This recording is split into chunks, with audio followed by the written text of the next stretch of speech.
Boa noite! Estou aqui. Bem-vinda! Que prazer conversar com você, com seus seguidores. Que delícia. O prazer Ai, é tô meio nosso, pode descabelada ter que hoje, certeza. hoje não rolou uma produção, desculpa, mas hoje foi muito complicado. Não tem É, problema. Que isso, hum. Camila, não tem problema. A alegria é nossa. Confesso que eu acho que a minha emoção de te receber é a emoção de todos os nossos seguidores aqui. Que delícia, Não, obrigada. é impossível não externar que você é a nossa musa inspiradora, sim, sim, sim, Ai, sim, larga a sim, mão. sim, sim, sim. Você é sério.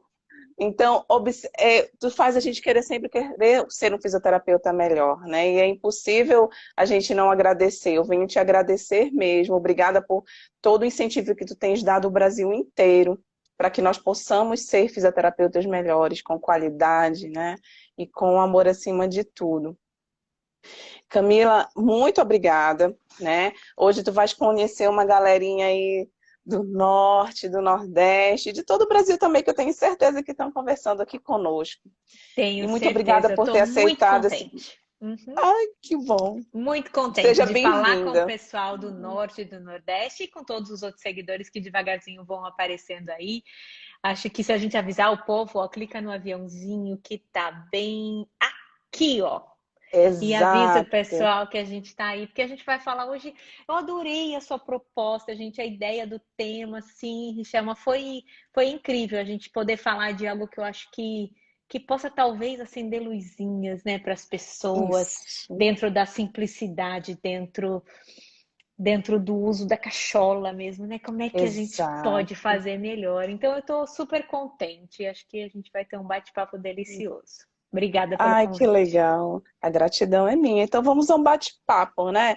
Um bate-papo bem gostoso que possa realmente nos iluminar, né? Para que a gente possa seguir um bom caminho aí da boa prática da fisioterapia com qualidade. Então, o grande questionamento, Camila, que a gente percebe é rotineiro dos alunos, da graduação, da pós-graduação e de nós mesmos enquanto profissionais. Eu Uhum. acho que é uma busca incansável. Eu preciso realmente ter bons recursos tecnológicos para ser um bom fisioterapeuta? Eu preciso me utilizar de um aparato tecnológico para fazer a boa prática, né? E eu acho que isso sempre fica muito gera muita ansiedade, né? Aí Uhum. os alunos ou os fisioterapeutas, nós mesmos no dia a dia. Então, hoje, esse momento da pandemia fez a gente ressignificar as coisas no sentido de que a tecnologia está nos aproximando, não é Uhum. verdade? Então, a gente está tendo a oportunidade de conversar com pessoas assim, com uma troca de experiência gigante, e a gente acaba somando. Então, é uma soma, é uma oportunidade da gente compartilhar essas ideias, por mais que um esteja no norte, no sudeste, nos Estados Unidos, onde quer que seja, né? Eu acho que essa ansiedade, essa vontade de querer fazer o melhor é um bem comum, não é verdade, Camila? Sem dúvida. Acho que é, a questão da tecnologia hoje em dia não tem como a gente não falar sobre ela, e não tem como a gente não pensar em fazer bom uso dela na nossa prática profissional. E eu acho que há de se separar, fazer uma distinção entre investimentos tecnológicos de alto custo e Certo. aquisições tecnológicas de baixo ou gratuitas que estão disponíveis e que às vezes a gente não conhece, a gente nem sabe que Verdade. existem, que estavam ali para. Então, quando a gente pensar em tecnologia, eu acho que a gente não devia associar necessariamente que isso é algo de alto custo, ou que Sim. isso é algo que vá porventura nos substituir, sabe? Aquela Uhum. ideia de que de repente a máquina vai substituir o nosso trabalho. Porque não vai. Porque não Uhum. vai. Né? Não vai. Então, hoje em dia, quando a gente está considerando olhar para as ferramentas tecnológicas e tentar extrair delas o melhor que elas têm para oferecer dentro do nosso raciocínio clínico, dentro da nossa habilidade Exato. de avaliar, dentro da nossa humanização diante do que a gente olha e busca no paciente. Então, eu acho que quando um recém-formado pensa, o que eu vou comprar de equipamento, né? Eu tenho que Exato. comprar, eles sempre pensam isso. Perguntam para ele, o que é importante eu comprar, Camila, para eu ir atender? Eu penso, gente, o mais importante você tem é o seu cérebro, as suas mãos. É Exato. isso que você precisa. Um pouco de empatia, um pouco de educação, humanidade, essas coisas vêm de fábrica, ou vieram da tua família, Exato. ou Exato. dificilmente você vai adquirir ao longo da vida, sabe? São coisas que a gente aprende desde criança a ter. Mas, ademais, tirando isso, comece lançando mão de como você vai usar o seu raciocínio e com qual propósito. Aí a gente Exato. passa a pensar: preciso de alguma coisa para dar um reforcinho nesse meu raciocínio? Se eu tiver uma interface, uma plataforma que se comunique com o paciente, vai melhorar? Vai. Então deixa eu procurar o que que tem. O que que tem de graça? O que que tem Exato. cujo investimento talvez seja menor? Mas não o contrário. O que que tem de tecnologia para eu adquirir se eu não sei muito bem como eu vou usar? Para quê? Com que Exato. propósito? Como eu vou integrar isso no meu raciocínio? Porque daí eu fico um especialista em equipamento. Teve uma época, Exato. Exato. não sei se você é dessa época, quando o biofeedback começou a pipocar assim no Brasil. Tem uns 20 anos, ou talvez um pouquinho mais até. Mas era uma coisa assim de os centros de reabilitação quererem comprar, quererem Aham. ter, mas ninguém sabia muito bem como é que usava. E daí você começa a ter aqueles elefantes brancos nos lugares que as pessoas Exato. não conseguem integrar. Ou você tem um especialista que usa aquilo, quando ele sai daquele centro, Ninguém ninguém mais usa. assume de novo. Então, eu acho que a lógica é ao contrário, né? É dentro do meu raciocínio, deixa eu me firmar e me fortalecer no meu raciocínio, para daí eu ver como é que eu consigo aliar, talvez, tecnologia, se ela custa, se não custa, e se compensa investir nesse momento da minha Exato. carreira, né? O quanto que vai adicionar comprar um equipamento, sei lá, vou falar coisa simples, um FES, o quanto vai adicionar Aham.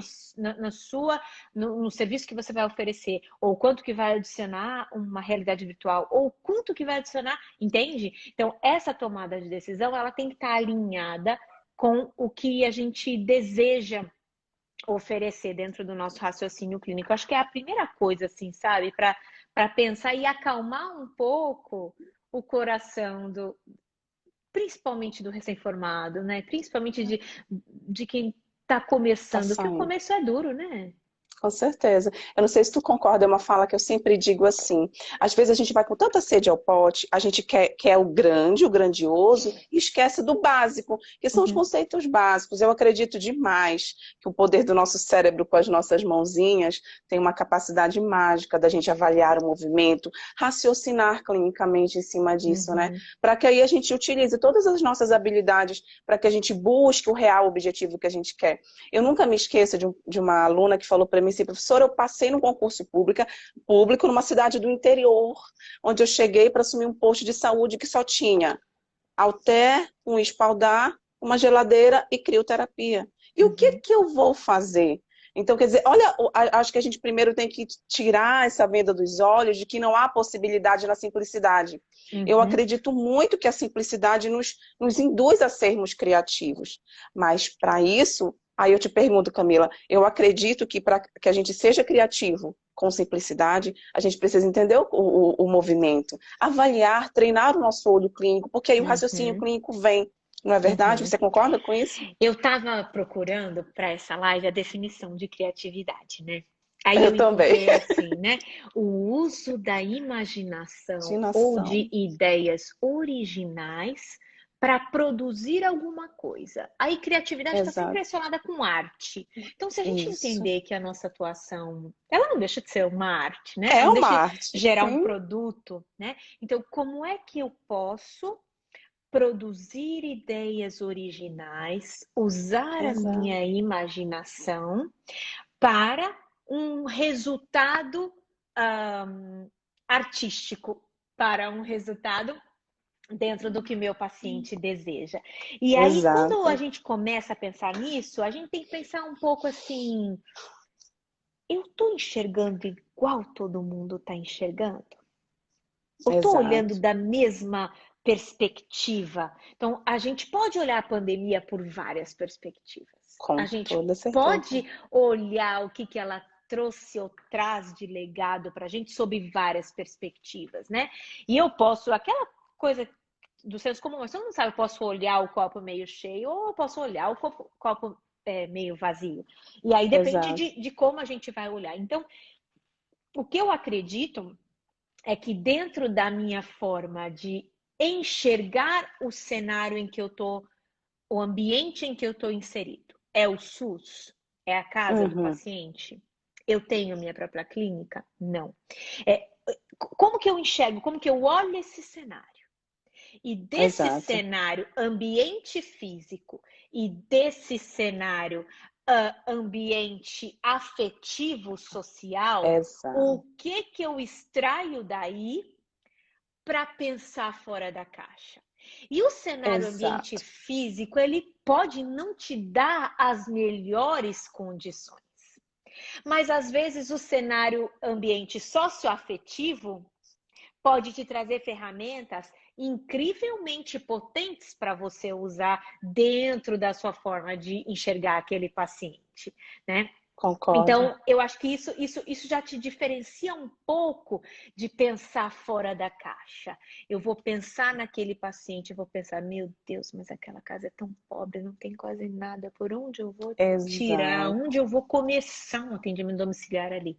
Ou eu posso pensar, mas aquela família está dando tanto suporte, eles são tão solícitos, eles Exato. aderem tanto. Então, será que eu consigo começar por aí?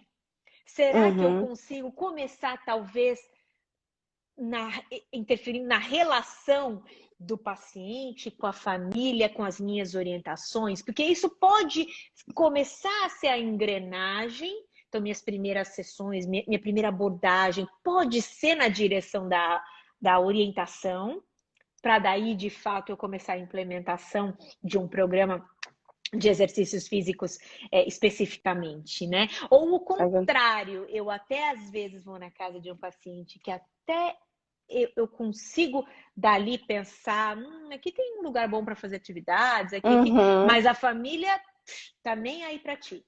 Tipo assim, Exato. você chegou lá e se vira, é você, é a sua responsabilidade. Bom, então por onde eu começo de novo? Eu vou olhar para o copo meio cheio ou eu vou olhar para o copo meio... Olha para o copo meio cheio. Eu Exato. acho assim, sabe? Então extrai primeiro do ambiente e das possibilidades de empoderar esse paciente para a tomada de decisão, para ele se sentir responsável pelo processo de recuperação dele, para ele se sentir um expert sobre a sua própria vida, né? O quanto que você Exato. pode... A Maria Elisa deu uma palestra ontem que eu achei muito massa na Brafim. Ela falou esse termo, eu vou Eu usar vi. esse termo. Pacientes têm que se sentir empoderados ao ponto de saberem que eles são experts sobre a sua própria vida. Eu não tenho nada que Exato. ficar palpitando na vida dele, porque ele é o expert da vida dele. Mas ele tem que Exato. entender isso, ele tem que Aham. incorporar isso. E daí talvez passando por esse início, eu consiga ter uma permeabilidade na família, que era aquele caso que eu estou falando, que seria o ponto ruim desse meio ambiente. Então, minha sugestão para esse começo é talvez olhar na perspectiva do copo meio cheio, destacar dentro daquele cenário, e pensando na CIF, os fatores ambientais, os fatores pessoais que envolvem aquele nosso paciente, e da onde que eu extraio, começando pelas potencialidades. Porque senão eu crio Exato. um mindset, eu queria muito falar sobre esse termo hoje aqui, mindset, que é o mindset que eu crio como terapeuta, que é Uhum. quando eu vou, todo mundo já passou por isso. Segunda-feira, 2 da tarde, eu tenho o seu José. Ai, meu Deus, que saco que eu tenho o seu José. O seu José é tão difícil trabalhar com ele. Entende? Eu crio um mindset que eu vou pro seu Exato. José eu já não vou podendo dar o meu O melhor. E melhor. muito Não. menos eu vou extrair dele o melhor dele. Porque Exato, eu já vou com um mindset super negativo. Como eu vou ser criativa diante de uma situação que eu já estou indo sem querer ir? exato, Entendeu? Então, mudar, e a primeira mudança que você cria no paciente é quando você muda o seu mindset com relação a ele uhum. e o mindset dele com relação a ele. Ó, a Juliana, muito legal. Pensa Crenças assim, então, limitantes. para os Exato, dois lados. Para ti, como terapeuta, e para exato, ele, como paciente. E para o ao redor, então, para a família. Então, essas coisas, eu não dependo de dinheiro, eu não dependo de não, investimento, eu não dependo de exato, tecnologia. E eu exato, mudo a, a, a, eu mudo o destino do processo exato, de reabilitação, de recuperação funcional daquele paciente, entende? exato. Nós somos energia, né, Camila? Então a Nós gente somos acaba com o energia. mindset criando um ambiente energético tão negativo. Aí as minhas crenças limitantes me bloqueiam a dar uma melhor Uhum, para o seu José, para o seu uhum, João. uhum, E quando a gente fala muito disso, a gente empodera o nosso papel enquanto terapeuta, porque realmente eu acredito muito que nossas mãos têm um poder incrível para isso. E às vezes, quando a gente fala com os nossos colegas da clínica, do estágio supervisionado, professor, eu não vou conseguir atender ele, qual é o protocolo para atender o seu José? Calma, gente, não existe protocolo. É o seu uhum, José que uhum, convive com a doença de Parkinson. Vamos entender o ambiente que ele está, né? Vamos entender os fatores pessoais que estão influenciando para que a atividade dele esteja limitada e ele tenha alguma uhum. restrição em participação, na verdade. Sem Aí, Camila, dúvida. algo que eu falo muito, essa questão do mindset nos convida a gente se colocar no lugar do outro, a sermos Uhum, misericordiosos com o nosso paciente. Porque às uhum, vezes a gente quer avaliar ele tão protocolamente em relação ao tipo de atividade que ele faz ou não faz. Mas aí, se eu não entendo como essa atividade do dia a dia funciona no meu próprio corpo, no meu dia a dia, será que eu vou conseguir avaliar, ter olhos de misericórdia para avaliar com clareza a uhum. qualidade do movimento do meu paciente? Sem Né? dúvida. E você sabe, eu vi duas pessoas tão queridas aqui que eu tenho que falar, que é a Pode professora Ana cumprimentar. Maria e o professor Fábio Cirilo. São assim, o Fábio Cirilo é meu amigo da vida da fisioterapia. E a Ana Maria é minha amiga do Instagram. Eu me sinto Ai, que amicíssima dela delícia. já. Mas enfim, muito bom tê-los aqui. Eu tenho observado isso um pouco aqui, eu queria compartilhar isso com você, porque eu acho que eu tenho muita experiência de dar cursos no Nordeste. No Norte, eu fui uma vez só, então eu conheço pouco. Mas eu vejo coisas que acontecem nos meus cursos no Nordeste que elas têm a ver com empatia, que elas têm a ver com mindset, que elas têm a ver Uhum, com troca de energia com aquele. E eu gostei dessa palavra misericórdia, porque ela não é uhum. religiosa. Não, ela Não, não é é. Não, não é religiosa. religiosa. E Não é isso é mesmo, eu ter misericórdia diante do sofrimento do outro, ou do diante das outro. necessidades do outro. E eu vejo Exato. isso muito forte nos cursos que eu dou no Nordeste. Daí, eu não estou falando que eu não vejo em São Paulo, mas eu vou fazer o comparativo do que eu estou vendo aqui, porque eu estou vivendo nos Estados Unidos. E nos primeiros 6 meses antes da pandemia, eu estava muito em contato com pacientes, quase todo dia, avaliando os pacientes. Eu era avaliadora cega de um estudo que está rodando. E eu comecei a perceber que os pacientes, quando eram avaliados por mim, eles esticavam as avaliações. Eles queriam continuar a conversa, eles queriam saber o que eu achava daquela mão que estava muito fechada. E, Uhum. e, e especialmente quando tinha gente comigo me observando, porque isso faz parte dos protocolos americanos, eu via que as pessoas achavam muito estranho. E eu tinha Uhum. que me restringir, porque eu simplesmente era avaliadora nesse experimento. Exato. Então eu não estava ali para dar palpite sobre nada, eu não estava ali para tocar na mão, eu estava ali para cumprir os protocolos de avaliação. Mas eu percebi porque uma das pacientes era mexicana e ela falou assim para mim, sabe, quando a gente estava sozinha na sala, sabe, doutora, você avalia diferente. as suas perguntas são de um jeito diferente. Eu já fiz esse questionário outras vezes em outros estudos, porque eles vão sendo treinados, né? E é isso mesmo, ó, a Gisele está falando, o povo brasileiro é especial, porque a gente tenha, talvez eu acho, esse olhar mais empático para o sofrimento do outro, a gente tem esse olhar mais parceiro de dividir e de auxiliar na resolução de problemas diante do sofrimento. E as pessoas aqui começaram a perceber isso. Então, esse é um ponto que é nosso ponto forte. E que a gente não deve se desfazer disso. A gente não deve deixar de fazê-lo, esse tom humano, essa empatia, né? E essa capacidade que a gente tem de conexão, porque isso faz parte da nossa profissão. Exato. As nossas mãos têm poder, a gente falou, a nossa fala tem poder. Exato. E a nossa atuação no ambiente tem poder. Eu sempre falo desses 3 aspectos. Para mim, como fisioterapeuta, como eu interfiro na habilidade do meu paciente de se movimentar, só tem 3 jeitos. Eu interfiro com a minha mão, eu interfiro com a minha fala, então com a instrução que eu dou, com a correção que eu dou, com o feedback verbal que eu dou, e eu interfiro com os ajustes que eu faço no ambiente. E para nenhuma dessas 3 coisas, eu preciso necessariamente de ferramentas tecnológicas caras. Exato. Se eu souber, então o que eu digo para um recém-formado? Que o recém-formado, ele começa, ele não tem boa habilidade manual ainda. Ele não tem boa habilidade de comunicação ainda. E ele não tem um bom olhar para o ambiente no sentido de utilizar as variações no ambiente para gerar comportamentos motores diferentes. Mas é isso que ele tem que treinar. E se ele souber disso na graduação, levanta a mão aí, quantos que estão assistindo a gente que estão na graduação ainda?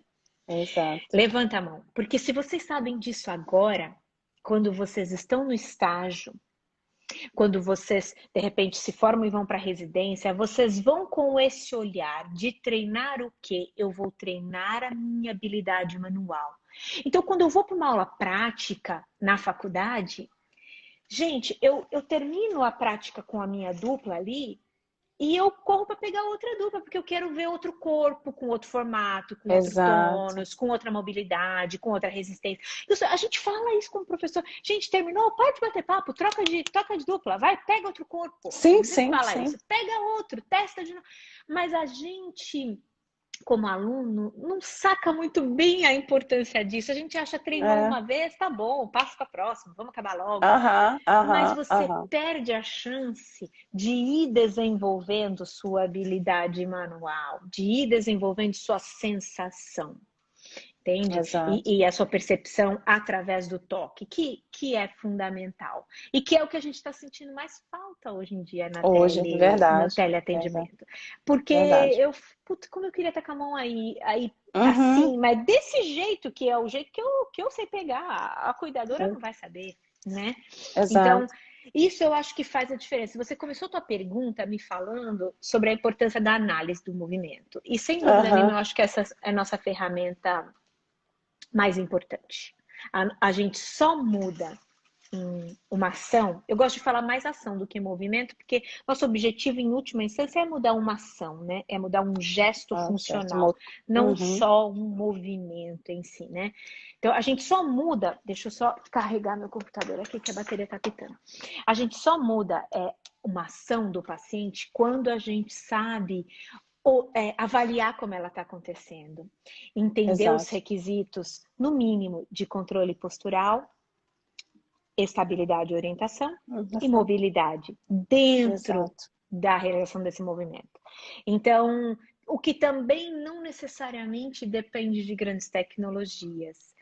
Hoje, a gente vê o quanto que esses celulares fazem milagres profissionalmente para a gente. E eu não sei o quanto os terapeutas estão ligados nisso. O quanto eles estão ligados que essa maquininha aí, ó, que fica na mão da gente e que a gente já tem e que a gente já é viciado nela, ela pode ser usada para a gente pensar fora da caixa profissionalmente, né? Não só para filmar os nossos pacientes, mas em termos de aplicativos que trazem medidas importantes e que são de graça, goniômetro, análise de filmagem, contagem de passos, mensuração do nível de atividade física, aplicativo de preenchimento da CIF, aplicativo de telereabilitação. Eu Que não tenho legal. palavras para falar a quantidade, e vários desses são de graça. Uhum. Alguns deles têm uma mensalidade de, sei lá, R$ 9,90, R$ 19,90. E aí você pensa, gente, esse é um investimento que eu acho que eu poderia fazer, agrega valor na minha sessão, e eu Sim. repasso, inclusive, para o valor da minha sessão, porque ele está oferecendo algo a mais para os meus pacientes. Meus pacientes, eles vão ter esse adicional. Então, é também a gente entender esse uso da criatividade no sentido de pensar fora da caixa, trazendo para a minha tecnologia disponível dentro dessa minha lógica do copo cheio, né? É verdade. E quando você fala de criatividade, não tem como a gente não esquecer quando a gente fala da tríade, né? Indivíduo, tarefa e ambiente, né? Será o quanto que eu consigo ser criativo entendendo a relação dos três? Eu tenho Uhum. o indivíduo, eu enriquecendo esse ambiente, eu modifico essa tarefa. Por mais que seja uma realidade nossa aqui do Norte. Se eu vou numa casa de um paciente que mora na beira do rio, uma população ribeirinha, uma casa toda de madeira na beira do rio, como é que eu posso, se ele tem uma dificuldade de marcha, e o ambiente, ele precisa ser enriquecido para isso, como eu posso me utilizar do ambiente real em Uhum. favor, né, do ato motor, em favor do movimento, em favor da tarefa? E isso, quando a gente fala disso, eu sempre procuro conversar muito a respeito da gente ser criativo brincando em modificações simples, simples e simples que a Uhum. gente pode estar utilizando. Atrelar e ser gentil, como você falou ainda há pouco, a palavra tem poder também, né? Então, Uhum. será que na hora da avaliação, o simples fato de eu perguntar para o meu paciente o que você quer melhorar? O que você consegue fazer sozinho hoje em dia? Porque às vezes a gente tem não sei se você sente isso, mas ainda tem um certo receio das pessoas compreenderem a CIF, como se a CIF fosse somente codificação. Mas por que não trocar essa linguagem da CIF, uma linguagem mais gentil e mais acessível, para que o paciente compreenda, né? As atividades do dia a dia que eu não tenho, se eu começar somente uma abordagem negativa, o que o senhor não faz mais depois do AVC? Ele já fica Uhum. bloqueado. Mas se eu Uhum. trocar por uma abordagem mais positiva, seu João, o que o senhor já consegue fazer e precisa de um Uhum. pouco de ajuda do seu cuidador no seu dia a dia? E começar a extrair o maior número de atividades para que a partir daí, eu sempre Uhum. digo, a gente só dá valor numa atividade quando a gente perde. Né? É tão simples para a gente colocar um sutiã, é tão simples para a gente pentear o cabelo, Colocar o brinco. colocar um brinco, passar o batom, mas se coloca no lugar desse paciente, esse Uhum. hemiparético que hoje não consegue mais. Se coloca no lugar desse paciente que hoje está tendo que se virar para colocar o sutiã. Então, eu acredito que não existe regra para o movimento. Então, cada um executa da sua forma, da sua maneira, no seu Uhum. ambiente. Não é verdade? Então, E isso, aí, isso induz a criatividade também no jeito de olhar, não é verdade? sem dúvida, mas é importante, dentro da variabilidade individual, é importante o profissional entender o que é típico. A gente não fala Sim, mais hoje em dia movimento normal, movimento anormal, porque isso. não tem isso. Não, Não não existe o tem. quê? Não existe o andar normal e o andar anormal. Mas existe o andar típico, aquele que está dentro da média e que inclui dentro dela uma medida de variabilidade que é o tipicamente observado no ser humano. Que é diferente do que é tipicamente observado, sei lá, eu nos primatas, no macaco, ok. Então, eu tenho que saber, eu como fisioterapeuta, tenho que saber o que é típico dos movimentos Aham, humanos. Então, para sim. andar, para sentar, para levantar, para rolar, para ajoelhar, para fazer o alcance, a apreensão, a manipulação. Então, eu tenho que conhecer cinesiologia, biomecânica. Eu tenho. Isso. Não dá para sair disso. Então, Exato. aonde eu vou investir meus esforços para melhorar o meu raciocínio clínico para avaliar o movimento humano, eu vou investir meus esforços para conhecer biomecânica. Isso Porque mesmo, exato. se eu não conhecer o que é esperado tipicamente, eu tenho mais dificuldade de detectar o que é atípico. E Exato. aí eu começo a ter essa ideia de padronizar. Então, os pacientes Uhum. com AVC têm padrão flexor no braço, extensor na perna. Aham. Os Ah. pacientes com AVC têm Uhum. uma marcha, aspas, hemiparética. Aham. Os pacientes com Parkinson têm uma marcha, aspas, festinada. E assim vai. E aí vai esse monte de rótulos. Rótulos.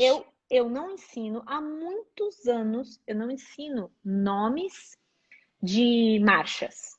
Eu também não. Marcha Anserina, marcha... Ai, lá sei eu.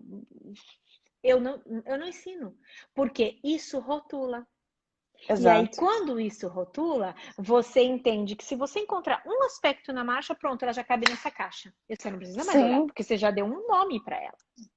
E não é Uhum. verdade. Então, os padrões de movimentos apresentados pelos pacientes, eles vão ter relação com as características pré-existentes, com as experiências de movimento, com a vivência de movimento, que começou Exato. lá no embrião até o indivíduo chegar com essa história, com esse repertório de movimento.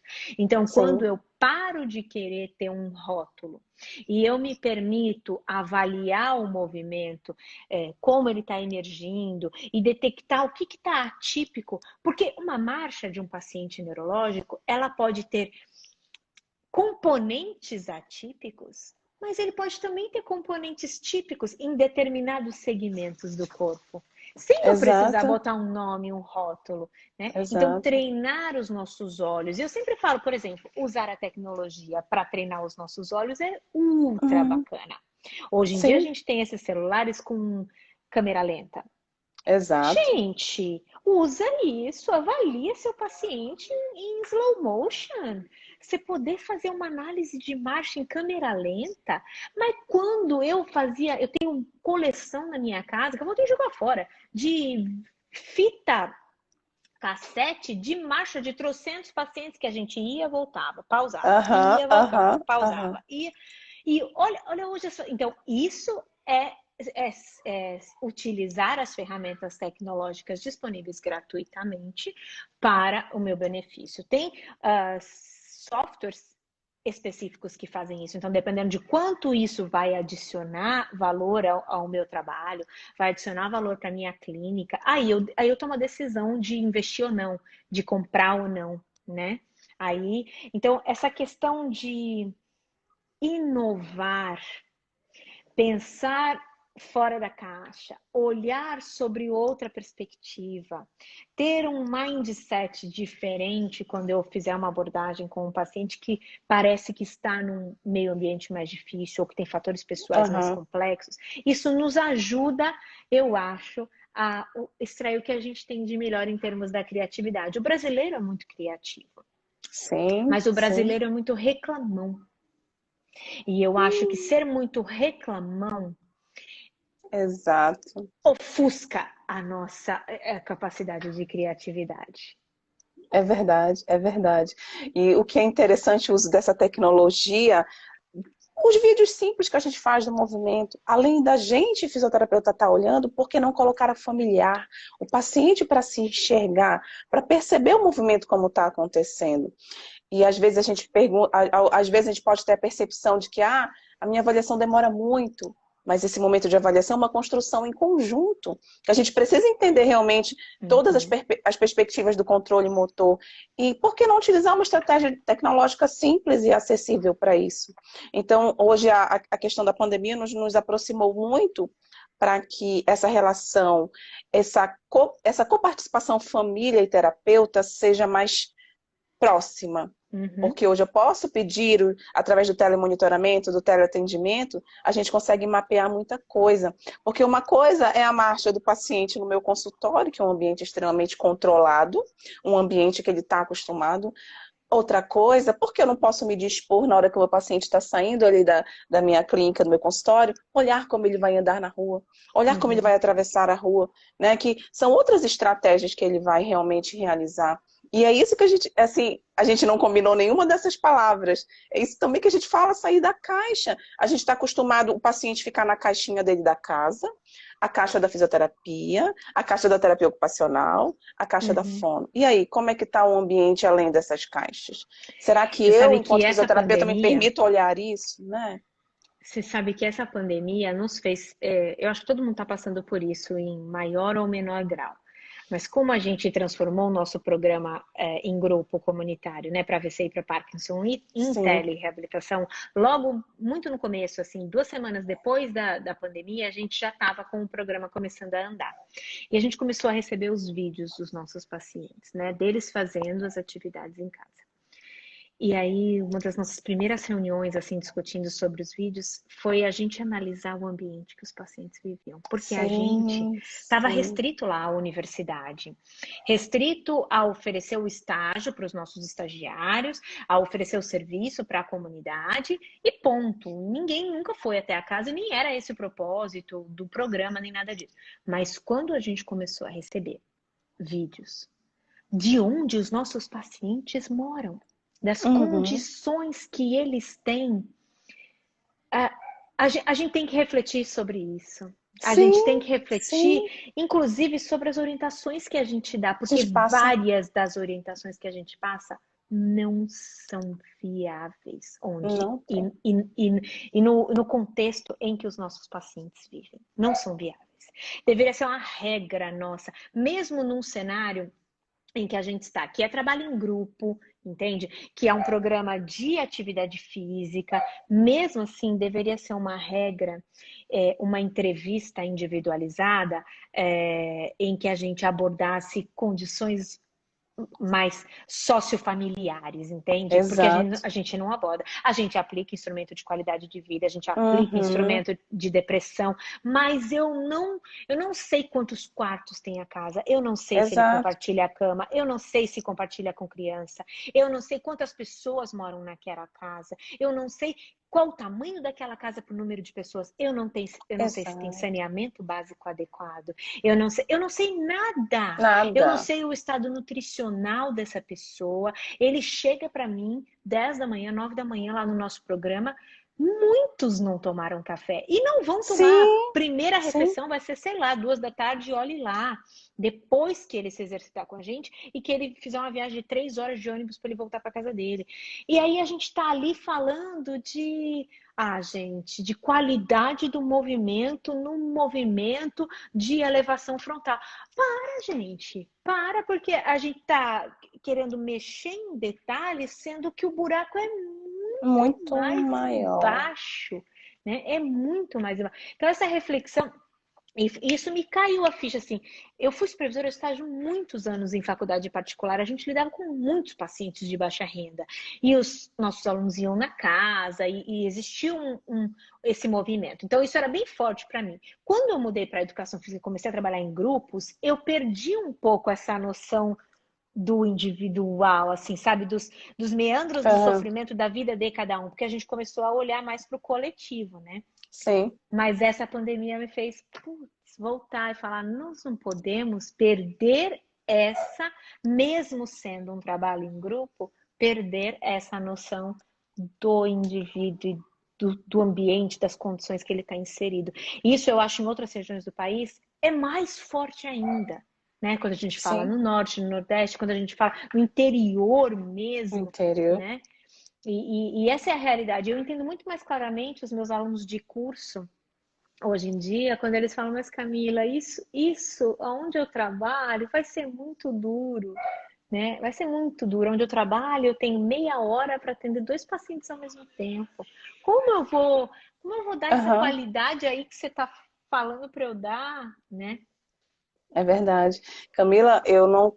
Meu primeiro teleatendimento foi muito impactante.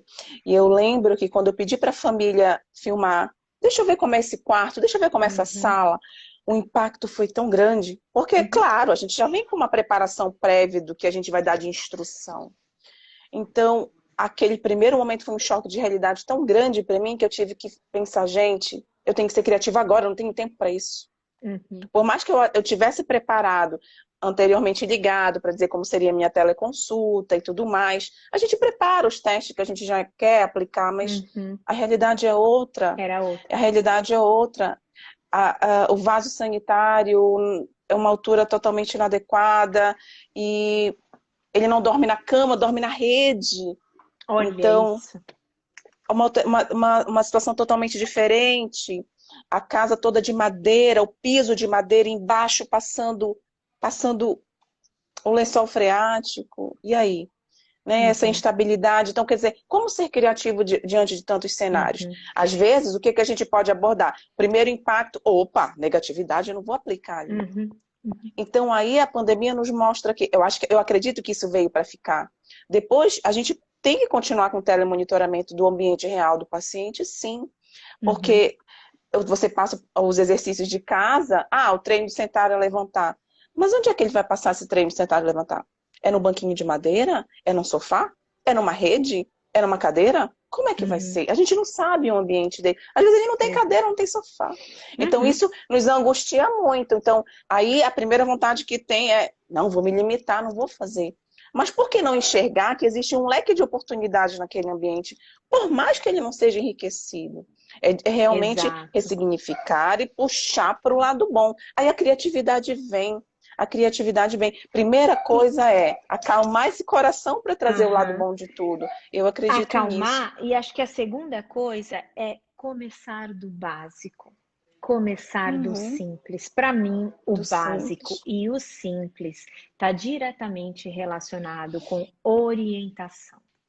Exato. Cubra primeiro esse paciente, essa família, de boas orientações. E eu estou falando do básico. Você é profissional da saúde. O básico é a melhor nutrição que der, a melhor higienização que der, o melhor cuidado com os fatores de risco, comorbidades e condição de saúde que der. É dentro do que der. Mas a gente tem que fazer isso, porque ninguém mais faz, provavelmente. E a frequência com que a gente vê os pacientes é uma frequência maior do que alguns outros profissionais de saúde. Sim. Então, cuidou desse básico, aí a gente vai para posicionamentos, orientações básicas de atividade de vida diária básicas. Aí a gente vai para as instrumentais. O que do básico? Profissão, hobby. E às vezes você pergunta o que ele gosta de fazer, ele nem tem, ele nem sabe que ele tem o direito de ter hobby. Não, ele nem leva em conta isso, entende? Então, é também, às vezes, despertar no paciente essa coisa do empoderamento, do ser expert sobre a sua própria vida. Não, seu José, o senhor é quem sabe o que o senhor gosta mais, não eu. Exato. Né? É o senhor o que o senhor gosta de fazer antes do derrame, o que o senhor gostava de fazer? Porque é isso que a gente tem que extrair. Não, minha filha, para mim, eu só trabalhava mesmo, cuidava aqui dos meus filhos, entendeu? Era essa minha vidinha mesmo. Mas é cobrindo esse básico e destinando responsabilidade empática, amável, mas responsabilidade para o paciente sobre a sua saúde, sobre a sua própria recuperação. Porque essa responsabilidade, ela não pode ser nossa, só nossa. Ela tem que ser compartilhada. É muito peso para a gente carregar. A gente ser responsável pela recuperação funcional dos nossos pacientes. É muito peso. Então, isso tem que ser compartilhado. E começando do básico e fazendo esse cenário básico, aí a gente vai para uma avaliação do movimento funcional. Básica das atividades que estão sendo difíceis, básica sem inventar muita moda. É do ambiente que ele tem, é do cenário que ele tem, é daquelas atividades. Escolhe uma, comece por uma. É tomar banho? Tomar banho vai ser mais difícil de filmar, né? Mas é atravessar a rua, é andar de um cômodo para o outro, é pegar o filho no berço, é abaixar e brincar com... Escolhe uma e faz essa avaliação. E hoje em dia, com os telemonitoramentos, é uma super oportunidade de você pedir para o familiar filmar esse paciente fazendo essa uma atividade. Solicita para filmar de frente, solicita para filmar de lado e faz essa análise buscando extrair potenciais e buscando extrair dificuldades. E você só vai conseguir fazer isso se você tiver uma visão do que é típico Eu estou voltando para o que eu falei, mas é Exato. porque eu acho que é importante, Sim, tipo, repetir com algumas variações, entende? Então, eu sei o que é típico daquela atividade, o que que ele está me mostrando que sai desse típico. Aí, no meu segundo passo, é tentar por que ele está mostrando esses comportamentos atípicos, né? Então, aí aham. a gente São as vai para a nossa hipóteses, né? avaliação. Por quê? É por fraqueza ali? É por problema sensorial aqui? É porque Uhum. ele não tem ADM? É porque ele não conhece movimento? É porque tem tantas possibilidades, entende? E a gente, de novo, continua trabalhando só no básico, sem almejar grandes coisas e sem Exato. querer dar enormes saltos, especialmente nos cenários e nas condições de extrema restrição, que é o que a gente está falando. Restrições sociais, restrições econômicas, restrições educacionais dos nossos pacientes, Exato. né? Então, a gente precisa Exato. se adaptar a isso, né? E é um processo que a gente faz assim, fazendo, né? Você só É, ganha começando. Não tem como. E ninguém vai ganhar por você. Ninguém. É você exato. começando esse processo que a Carol está escrevendo aí de raciocínio clínico. É isso mesmo. É esse processo continuado. Então, e que não demanda investimentos, demanda investimento do teu bem mais valioso. Sabe qual é o teu bem mais valioso? Qual? O teu tempo. O Aham. teu tempo é o teu bem mais valioso. Com o passar do seu avanço profissional, o seu tempo é mais caro. Ele é o teu bem Exato. mais valioso. Porque o teu tempo une o seu conhecimento acumulado. Não Exato. só conhecimento técnico, mas o seu conhecimento como ser humano, Ser as humano. suas características como ser humano.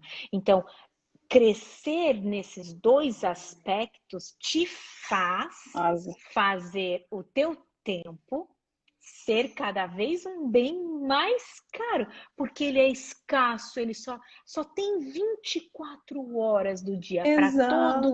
todo mundo só tem esse tempo. Então, Exato. só que o valor dele é individual. E eu não Uhum. estou falando só do valor financeiro dele, não é só isso, entende? Exato. Então, você ganha sua capacidade de extrair o que você tem de melhor do seu tempo com a maturidade. Mas é Exato. fazendo, é se Exato. exigindo, né? Gerenciar isso e com mais pacientes você olhar em diferentes cenários, com diferentes perspectivas, com diferentes restrições. E aí, no meio de tantos com restrição, te vem um com tantas condições financeiras, você fala, nossa, Aham. realmente, condições financeiras fazem diferença, mas você olha para a família, para Será? o suporte, você fala, Aham. putz, nem tanto. Mas isso vai te criando bagagem. Exato. Então, essa é a diferença do tempo do recém-formado para um profissional experiente, né? Mas o recém-formado, se ele já tiver, se ele já usar o seu período da graduação para já começar a desenvolver o valor do seu tempo, ele já ganha 4 anos na frente de um monte de gente, É verdade. não é? É verdade, é verdade. E isso traz muito em voga a questão de raciocínio clínico, né? Ultimamente, eu fui convidada, os alunos me instigaram muito a fazer um curso, a ministrar um curso de raciocínio clínico. E eu estou emocionada vendo você falando, porque é justamente o que a gente fala aqui. E essa questão de o meu tempo, quanto eu vou gastar, não estou falando financeiro realmente, me Não, dedicar para isso. treinar clínico, o meu raciocínio, a minha visão, a entender que menos é mais. Alguém falou sobre isso, menos é mais. Eu não posso querer grandes coisas sem esquecer do básico. Professora, que cursos eu tenho que fazer? Será que eu preciso fazer grandes cursos, grandes formações, se eu tenho a Uhum, minha cinesiologia, a minha biomecânica aqui na mão? Se eu tenho o uhum, seu João ou Dona Maria me olhando, mostrando as dificuldades no seu ambiente real? uhum. Então, quer dizer, o raciocínio clínico perpassa por tudo isso. E às vezes a gente tem aquele medo, o medo de avaliar, porque a gente pensa que a gente tem que preencher uma ficha de avaliação de estágio gigante. e esquece de olhar para a realidade daquele paciente que está ali na frente. Nossa culpa como supervisores de estágio, Sim, nossa viu? culpa, A gente nossa culpa. precisa resolver isso. Eu estou vendo vários professores aqui, Thaís, Josi, tem vários que eu sei que são professores. É nossa culpa e a gente precisa refletir sobre como Precisa. é que a gente está ensinando os nossos alunos a avaliar. Porque se eles entenderem que a avaliação é um processo que tem uma ordem, e que demanda você ir preenchendo espaços numa ficha pré-pronta, a gente Exato, não está ensinando os nossos alunos a avaliar adequadamente. Não está. exato. Muito embora eu entenda que os nossos alunos precisem de alguma estrutura. Eu já fui Uhum. dessa supervisora que exigiu os meus alunos a fazer avaliação em folha em branca. Eu também. Então, eu me arrependo hoje em dia, eu peço perdão para aqueles que estão aqui, que passaram por isso. Mas eu É saí aprendizado nosso, É né? A gente tem que nosso. aprender. Nosso Eu saí das aprendizado. 15 páginas pré-programadas de avaliação para folha em branco. E aí, Uhum. foi aí que eu percebi, não, gente, não deve ser nem 15 páginas de folha pré-programada, mas nem uma folha em branco. Porque você imagina o desespero do estagiário ter que começar a avaliação com uma folha em branco. Hoje em Uhum. dia, mas eu precisei passar. E pra gente amadurecer, pra gente encontrar o meio termo, a gente tem que experimentar os extremos. Faz Exato. parte do ser humano experimentar os Faz. extremos para encontrar o equilíbrio, né? Então você passa da infância para a fase adulta porque você passa pela adolescência. A adolescência é experimentar extremos. E é Exato. isso, a vida é isso. Então eu entendo experimentar extremos, mas ensinar os nossos alunos na graduação que a avaliação envolve um processo de raciocínio, envolve conhecer coisas pré-prontas, Pronto. instrumentos quantitativos prontos, que eu vou não preencher todos porque eles estão lá, mas eu vou refletir quais são úteis e eu vou escolher para o seu José, que para o seu João não vou precisar. E assim por Exato. diante. Mas isso Exato. inclui, e dentro disso, dessa escolha das coisas pré-prontas, eu preciso ter um espaço em branco de análise de movimento. Esse espaço Exato. em branco, ele pode ser preenchido com um vídeo, ele pode ser Com preenchido com vídeo. as suas descrições do movimento, mas isso faz parte. Então não é só preencher 10 escalas de avaliação quantitativas e não é só ter uma folha em branco e já sair exigindo que se escreva. Então tem que ter uma combinaçãozinha dessa. E isso nos permite ter as melhores ferramentas para criar, para estar confiante, para se sentir confiante em criar, em pensar em algo inovador dentro Uhum. mesmo das condições de maiores restrições, mesmo dentro Exato. dos cenários que os nossos pacientes se encontram, que são bastante restritos, né? Então, essa capacidade da gente criar diante da realidade mais simples possível, a gente tem a capacidade de empoderar o paciente e trazer ele para a gente. Eu gosto muito de empoderar o paciente quando a gente traça as metas terapêuticas e os objetivos juntos. Antes de eu ter essa visão, eu levava para casa, elaborava, né, o meu Exato. objetivo. Uhum. Hoje não, é junto com o paciente. Eu gosto de falar uma palavrinha que o conceito Bobot me ensinou muito isso e eu trouxe muito em voga. Quando eu falo para ele assim, seu João, vamos elaborar o que o senhor quer melhorar, o que o senhor quer alcançar? Eu quero que o seu João seja capaz de levantar do seu sofá sem cair, com segurança.